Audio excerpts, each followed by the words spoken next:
No programa Saiba Mais de hoje, o tema é divórcio. A cada dia, em torno de 1.000 divórcios são registrados no Brasil, uma média de 40 por hora. Os dados são expressivos. Na última década, houve um aumento de 160% no número de divórcios, segundo o IBGE. No ranking nacional, o Distrito Federal está em primeiro lugar e o Amapá em último. E uma curiosidade, a idade média das mulheres que divorciam é 40 anos e homens 44. Para falar sobre esse assunto, a convidada de hoje é a advogada Larissa Baldô. Olá, tudo bem? Tudo jóia, Fernanda. Para começar a nossa entrevista, vamos deixar claro uma diferença entre divórcio e separação. O que diz a lei sobre essas duas denominações? Bem, a separação, ela é como se fosse o fim de uma sociedade, enquanto que o divórcio é o fim do vínculo conjugal. O que isso quer dizer? Quando você entra com a separação, né, você define a questão da divisão, pode decidir a respeito da questão dos bens, né? Você tem o direito de sair de casa, né? Você separa os corpos, né? Vamos dizer assim. Mas você não quebra o vínculo conjugal. Isso quer dizer o quê? Que enquanto você está separado, você não pode contrair um novo matrimônio. Você não pode se casar novamente, né? Antes de 2010, a separação no nosso ordenamento jurídico ela era obrigatória, né? Então, por que isso? Se entendia que, uma vez que a família é uma instituição sagrada, né? Você teria que ter várias oportunidades para tentar manter essa família. Ou seja, a gente entrava com um processo de separação, esse processo de separação era só para separar uma pessoa da outra, mas você não terminava o casamento. E aí você teria um ano para tentar ver se havia possibilidade desse casal voltar. Depois de um ano só, você poderia divorciar. Depois de 2010, né, e ainda mais com essa questão de essa visão moderna a respeito do casamento, né, chegou-se à conclusão que, bom, se uma pessoa chega ao ponto de separar-se, é porque não existe a possibilidade dela voltar. São raríssimas as situações em que, apesar de separados, a pessoa chega a voltar com a mesma pessoa. Quando ela chega ao ponto de pedir a separação, é porque realmente ela entende que aquilo ali acabou, né? Então, não haveria necessidade de você esperar um ano para só depois poder divorciar, né? E aí acabou essa regrinha de entrar primeiro com a separação e depois pedir, depois de um ano, a questão do divórcio. Hoje você já pode entrar com um divórcio que a gente chama de divórcio direto. Não precisa esperar nada. Se você quer separar, pode entrar diretamente com o divórcio. E como que é esse processo de divórcio? Ele também ficou mais rápido? Ficou. Esse processo de divórcio, o que vai influenciar na rapidez dele é a questão do litígio, né? Se você entra de forma consensual, né, já com os bens... A divisão dos bens já é pré-estipulada, a questão das crianças também, a questão de visita, guarda, alimentos, tudo já pré-definido, é rapidinho. O problema é quando você tem uma discussão a respeito dos bens, uma discussão a respeito da dívida, dos próprios filhos, da pensão. Aí quando você começa a entrar nesse lado da discussão, o processo de divórcio ele pode prolongar, né? Uma alternativa que a gente tem para não prolongar é pedir para que o juiz decrete o divórcio de forma imediata e deixe as outras questões para serem discutidas durante o processo, porque aí essas questões podem demorar um ano, 2 anos, dependendo da quantidade de recursos, das manobras, né? Então, assim, você pode pedir no início do processo, mas isso vai depender de juiz para juiz, se o juiz vai conceder ou não vai conceder. No caso de casais que não têm bens para serem divididos e nem filhos, esse processo pode ser feito direto no cartório, não é isso? Pode sim. Por meio de cartório, é um procedimento simples, você agenda no cartório a questão do divórcio, o tabelião ele vai redigir os termos do divórcio e você apresenta algumas certidões, né, umas certidões demonstrando que você não tem bens, né, certidão de que você, no caso, você vai declarar que não tem filhos e aí, questão de horas, você já está divorciado. E quando um dos dois não concorda com a separação, com o divórcio, como é que fica essa situação? Bom, se um deles não concorda, né, e o outro quer, basta que este que quer separar entre com uma ação judicial, né?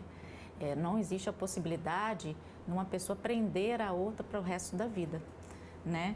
Então, a pessoa que quer se separar, basta que ela procurar o judiciário e aí você vai ter um início de um processo litigioso. Não, infelizmente, não vai poder ser consensual, né? E o interessante é que, nas questões de divórcio, eu costumo dizer o seguinte, quanto mais consensual possível, melhor. Principalmente quando você tem filhos envolvidos, né? Porque no direito de família você trata de tantas questões pessoais, né? Você está tratando da família, né? E a família precisa de uma harmonia até no fim da relação conjugal.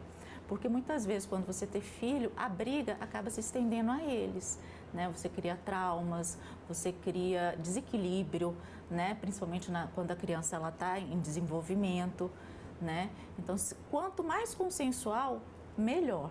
Obviamente, se não houver a possibilidade de ser consensual, vai ser litigioso, né? O ideal seria ser consensual, mas vamos falar de uma hipótese de um casal que esteja disputando por bens, a divisão ali não está sendo feita de forma que os dois entrem em um acordo. Como que é feito isso judicialmente? Como é que é ponderado essa situação?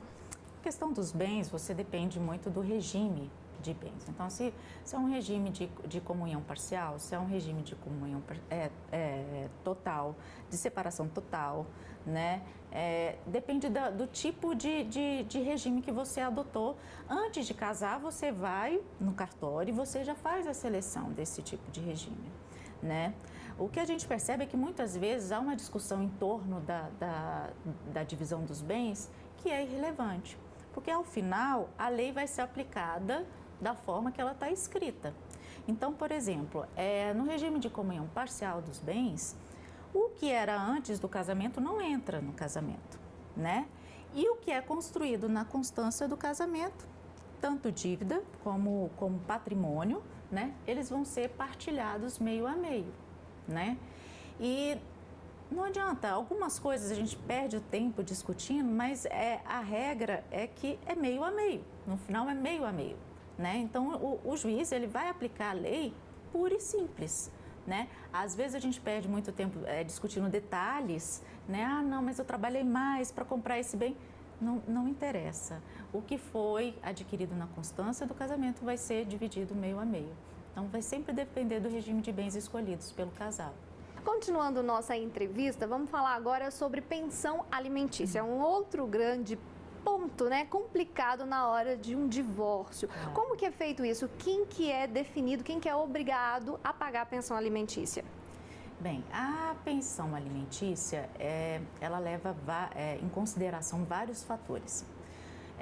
Primeiro, a necessidade, né? E o segundo, a possibilidade, né? E existem alguns doutrinadores, né, que levam em consideração a culpa, né? Quem é que se alguém deu causa ao divórcio, não teria direito a essa questão da pensão, porque é uma situação muito difícil. Por exemplo, imagina, a pessoa ela foi traída e ela ainda é obrigada a pagar pensão alimentícia para aquela outra pessoa que a traiu. É uma situação muito delicada, né? Mas como é uma discussão muito profunda, né? A gente fica mais com essa questão da necessidade e da possibilidade. A pensão alimentícia, ela leva em consideração a necessidade da pessoa, se ela realmente tem necessidade daqueles alimentos, né? E vai levar em consideração a capacidade econômica da outra parte que poderá oferecer essa pensão.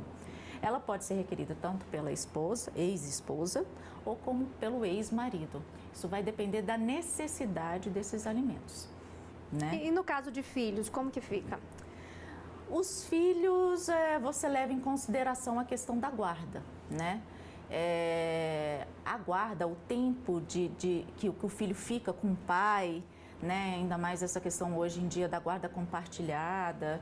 né, você analisa a questão dos alimentos. Os alimentos, eles são de obrigação tanto do pai quanto da mãe, né? Então, a rigor, o pai tem que pagar metade dos alimentos e a mãe tem que pagar a outra metade dos alimentos. O que acontece ainda, hoje em dia, é que a mãe fica às vezes com o filho, né? E pelo fato dela já ficar com esse filho, obviamente ela já tem as despesas de rotina da criança, o pai acaba passando um valor por fora. Você acaba não tratando em número, né, os alimentos que a mãe presta, né, para o filho. E esse valor da pensão, ele vai levar em consideração também a necessidade da criança e a possibilidade do genitor, né? Então, se esse genitor ele tem um padrão de vida mais alto, ele vai poder contribuir de uma forma melhor, né, para a subsistência do filho dele, né? Se ele já tem um padrão de vida mais baixo, infelizmente, o filho vai ter que ele vai ter que seguir o rumo da capacidade financeira do genitor. Então, ele não vai poder receber um valor muito grande a título de pensão alimentícia. Uma dúvida comum dos casais que se divorciam é sobre o nome, o sobrenome. Como é que fica nessa situação? Bem, houve uma alteração na nossa lei o que acabou gerando um certo conflito na legislação. Se entendia o seguinte, que aquela pessoa que agiu com culpa na separação, né, ela não poderia ficar com o nome, né, ela teria que necessariamente tirar esse nome. Agora, se ela não tivesse agido com nenhuma culpa, que o casamento não acabou, o casamento não teria acabado por causa dela, ela poderia continuar com esse nome. A questão é que o nome, a gente costuma dizer que ele é um direito, né, personalíssimo, né, é uma questão muito pessoal. E quando você continua usando esse nome de casado, você não quebra o vínculo conjugal, assim, aos olhos de outras pessoas, né? Você continua vinculada, né, ao seu ex-parceiro. Então, um novo entendimento foi no seguinte sentido, olha, hoje a gente já não costuma mais analisar a questão da culpa da separação, porque a culpa pela separação, pelo divórcio, é uma questão muito dolorida para ser discutida. Então, quando você entra nessa seara, você não consegue resolver outras questões que são relevantes também na questão do divórcio. E ficou entendido o seguinte, olha, se acabou o relacionamento, você tem que necessariamente tirar o nome de casado. Quando é que você vai poder ficar com o nome de casado? Quando você conseguir comprovar para o judiciário que a retirada do nome pode lhe causar algum prejuízo, né? E aí fica uma questão muito subjetiva, fica a critério do judiciário para ver se ele vai deixar você manter ou não. Mas a regra é tirar. Se acabou o relacionamento, não tem um porquê você continuar com o mesmo nome. Para a gente dar um exemplo dentro dessa questão aí, entra políticos, artistas, por exemplo, a Marta Suplicy? Sim. No caso da Marta Suplicy, ela é conhecida como Marta Suplicy, né? Se tira o Suplicy, ninguém vai conseguir identificá-la.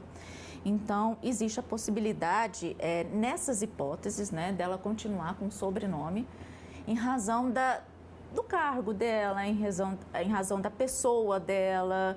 Enfim, esse nome já faz parte da personalidade dela. Então, se ela tirar, vamos dizer assim, se ela tirar esse nome, ela deixa de ser ela mesma, né? A pessoa que ela é conhecida hoje em dia. E por causa disso, ela pode usar esse sobrenome. E tem outra questão também. Ainda que você ainda que o judiciário não adentre nessa questão se você pode ou não usar o nome, se o seu ex-cônjuge autorizar você a utilizar esse nome, também você pode usar, né? Então, se seu ex-parceiro fala, não, tudo bem, você pode utilizar o meu sobrenome, você pode continuar sem nenhum problema, porque ele vai estar anuindo com a utilização do nome. Agora vamos falar um pouquinho sobre a questão de quem não casou no civil e está se separando. União estável, como que funciona? A união estável, o que acontece? Existe a união estável em que você vai no cartório e registra essa união estável e existe aquela união estável em que ela não é formalizada. né?